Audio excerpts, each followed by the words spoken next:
Jæja, vindum okkur beint í þetta.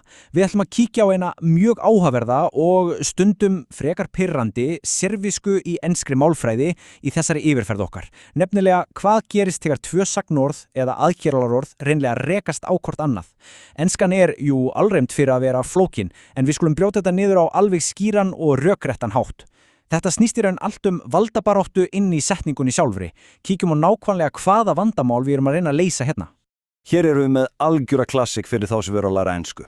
Af hverju hljómar I want sleep svona vittlást? Málið er að það gengur einfaldlega ekki upp að skella tveimur aðgerðaorðum hlið við hlið án þess að hafa einhverja skýra tengingu þar á milli. Við getum ekki tekið orðið want og svo bara smellt sleep beint aftan á það. Setningin einfaldlega brotnar. Orðin klessa á hvort annað eins og tveir bílar á krossgötum. En af hverju gerist þetta og hvernig komum við veg fyrir þennan stórhættulega tungumála árekstur? Til að gera þetta skýrt, ætlum við að fara í gegnum þetta skref fyrir skref. Fyrst kynnustu þessum svokölluðu stjórasögnum, síðan skoðum við þá sem elska túbrúna og svo þá sem krefjast einkala. Eftir það förum við yfir sjálfa gullnu regluna og að lokum draugum þetta allt saman. Byrjum. Fyrsti hluti, við skulum aðeins kynnast þessum stjórasögnum. Sko, þegar tvö sagnorð mætast í ensku eru þau aldrei jöfn, algjörlega aldrei. Fyrsta orðið er alltaf stjórinn á svæðinu, það hreinlega gellur út skepunum til afgangsins af setningunni. Og seinna orðið, það hefur nákvæmlega ekkert málið að segja, það verður bara að beygja sig undir reglurnar sem fyrsta orðið setur fram. Þetta er nákvæmlega eins og að vera með ofsalega frekan yfirmanna vinnustað. Svo til að leysa þennan árekstur höfum við en tvær leiðir. Við verðum annarkvort að byggja brú í miðjunni með því að nota orðið to, eða við þurfum að festa hala á endan með endingunni ing. Ef við gerum þetta ekki, verður til setning sem meikar hreinlega engan sens. Og hvaða leið við veljum? Já, það fer alfarið eftir því hvernig stjórninni byrjun setningarnar eru í skapinu. Skoðum þá næsta hóp, hluti 2, stjórarnir sem elska túbrúna. Sumir af þessum stjórum vilja nefnilega hafa smá fjarlægð. Þeim finnst best að hafa rými á milli sín og næsta orðs og elska þess vegna að nota brú. Þegar þessar ákveðnir sagnir eru við völd í setningunni er næsta aðgerð hreinlega neitt til að taka orðið to með sér. Þessi litla brú skapar rétta flæðið. Án hennar myndu sagnirnar rekast harkalega á og setningin hljóma mjög undarlega.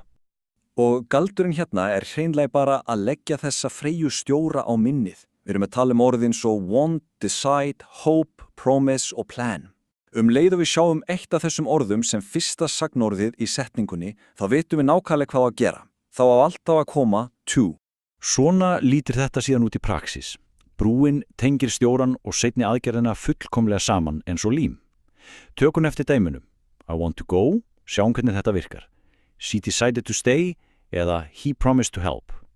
Fyrsta sagnorðið er klárlega við stýrið og brúin passar upp á að allt flæði snurrulaust, tært og skýrt. Áfram í kapla 3, stjórnarinn sem krefjast ing-hala. Og ólíkt hinum hópnum þá bókstaflega þola þessi stjórar ekki brúana, þeir hata hana. Ef við reynum að lauma to-in eftir þessum orðum þá verður setningin algjör steypa. Þess í stað eru þeir gífurlega strangir á því að banna brúana algjörlega og heimta að seinna orðið fái víkskeiti sem sagt hennan ings-hala. Ekkit flóknara en það. Hér er svo listin yfir hinna stjórana. Þá sem krefist alltaf þessa ing-hala. Þetta er líka nauðsynlegt að negla í minnið. Við erum að tala orðin svo enjoy, finish, mind, avoid og suggest. Leið og eitt af þessum orðum stýrir för, megum við ekki undir nokkrum kringumstæðum hugsa að nota brúna. Við skulum aðeins bera þetta saman til að sjá munin. Ef við reynum að nota brú þar sem hún er bönnuð, eins og I enjoy to read, þá hörum við strax að það hljómar mjög furðulega. Eina rétta lausnin er að hlýða stjóranum og segja I enjoy reading. Þarna bætum við einfallega ing aftan á seinni sögnina af því að stjórin enjoy kreftis. Þetta snýst allt að lesa aðstæðirnar rétt.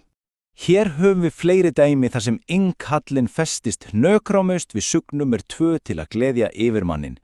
Stjórin finish heimtar að work verði að working, eins heimtar stjórin mind að wait verði að waiting. He finished working og I don't mind waiting.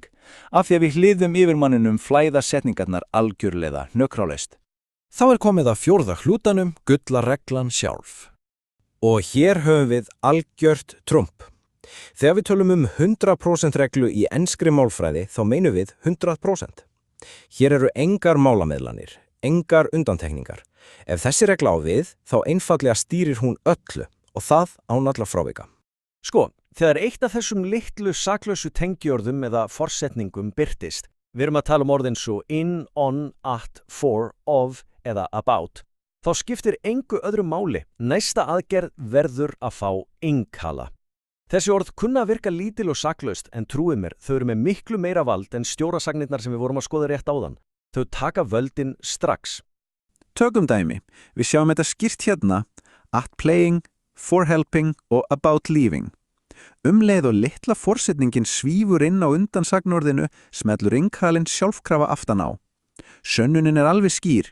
Litla tengjorðið ræður alltaf úrslitum hérna. Það er engin spurning brú eða eitthvað annað, bara hrein og bein hali. Lokskafli 5. Drögum þetta nú allt saman. Til að sjá heildarmyndina skulum við stilla þessu upp hlið við hlið eins og smá svindlublað. Við höfum brúastjórana sem vilja want to go, svo það halastjórarnir sem krefjast enjoy reading og að lokum þessu 100% stranga guldna regla, þessum litlu orðin ráða lögum og lofum og skila okkur good at playing. Eftir að hafa séð þetta svona svarta hvítu verður margfalt einfaldara að velja réttu leiðina. Það er eiginlega ótrúlega heilandi að spá í hvernig þessi litlu orð stjórna taktíkinni og flæðinu á bakvið tjöldin í ensku máli. Hver einasta samræða er gjörsamlega stútfutt af þessum ósýnilegu yfirmönnum sem gelta út skipanir sínar hvort nota ég brú eða hala. Næst þegar við heyrum ensktal skulum við prófa að taka eftir þessi stjórar eru nefnilega alveg út allt. Hversu mörgum þeirra tekst okkur að koma auga á í næstu bíómynd eða þætti sem við horfum á?